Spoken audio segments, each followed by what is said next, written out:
ಎಲ್ರಿಗೂ ನಮಸ್ಕಾರ. Welcome back to my YouTube channel. ನಾನಿವತ್ತು ಹುಟ್ಟಿದ ನಕ್ಷತ್ರ ಮತ್ತು ಭವಿಷ್ಯ ಹೇಗಿರುತ್ತೆ ಅಂತ ತಿಳಿಸ್ಕೊಡ್ತಾ ಇದ್ದೀನಿ. ಮೊದಲನೇದಾಗಿ ಅಶ್ವಿನಿ ನಕ್ಷತ್ರ. ಇದು ನಾಯಕತ್ವದ ಲಕ್ಷಣಗಳು ಹೆಚ್ಚಾಗಿ ಇರೋದ್ರಿಂದ ಭವಿಷ್ಯತ್ತು ಅಧಿಕಾರಿಗಳು. ಎರಡನೇದು ಭರಣಿ ನಕ್ಷತ್ರ, ಸುಖವಂತರು. ಮೂರನೇದು ಕೃತ್ತಿಕಾ ನಕ್ಷತ್ರ, ತೇಜುವಂತರು. ರೋಹಿಣಿ ನಕ್ಷತ್ರ, ಸುಖ ಸಂಸಾರ. ಮೃಗಶಿರ ನಕ್ಷತ್ರ, ಅನ್ಯೋನ್ಯವಾದ ಸುಖ ಸಂಸಾರ. ಆರುದ್ರ ನಕ್ಷತ್ರ, ಪುತ್ರ ಸಂತಾನ. ಪುನರ್ವಸು ನಕ್ಷತ್ರ, ದುಃಖವಾದ ಜೀವನ. ಪುಷ್ಯಮಿ ನಕ್ಷತ್ರ, ಕುಟುಂಬಕ್ಕೆ ವೇದನೆ. ಆಶ್ಲೇಷ ನಕ್ಷತ್ರ, ಸಕಲ ಶುಭಗಳು ಸಿಗುತ್ತದೆ. ಮುಖ ನಕ್ಷತ್ರ, ಗಂಡನಿಗೆ ದೂರ ಆಗುವುದು. ಪುಬ್ಬ ನಕ್ಷತ್ರ, ಗಂಡು ಸಂತಾನ. ಪಾಲ್ಗುಣಿ ನಕ್ಷತ್ರ, ಚೆನ್ನಾಗಿ ನೋಡಿಕೊಳ್ಳುವ ಮಗ ಸಿಗುತ್ತಾನೆ.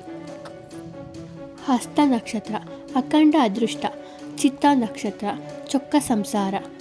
ಸ್ವಾತಿ ನಕ್ಷತ್ರ, ಗಂಡನ ಪ್ರೀತಿ ಹೆಂಡತಿಯ ಪ್ರೀತಿ ಹೆಚ್ಚು ಗಳಿಸುವಿರಿ. ವಿಶಾಖ ನಕ್ಷತ್ರ, ನಾಲ್ವರು ಅಸೂಯೆ ಪಡುತ್ತಾರೆ, ನಿಮ್ಮ ದಾಂಪತ್ಯವನ್ನು ನೋಡಿ. ಅನುರಾಧ ನಕ್ಷತ್ರ, ರೋಗಾಲಯ. 18ನೇದು ಜ್ಯೇಷ್ಠ ನಕ್ಷತ್ರ, ಹಣದ ನಷ್ಟ, ಕೆಟ್ಟ ಇಚ್ಛೆಗಳು. 19 ಮೂಲ ನಕ್ಷತ್ರ, ಈಜು ತೊಂದರೆ, ಆರೋಗ್ಯ ತೊಂದರೆಗಳು.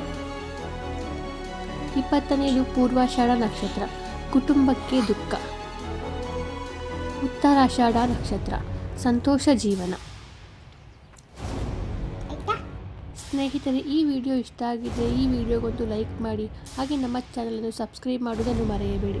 ಮುಂದಿನ ವಿಡಿಯೋದಲ್ಲಿ ಮತ್ತೆ ಭೇಟಿಯಾಗೋಣ. ಧನ್ಯವಾದಗಳು.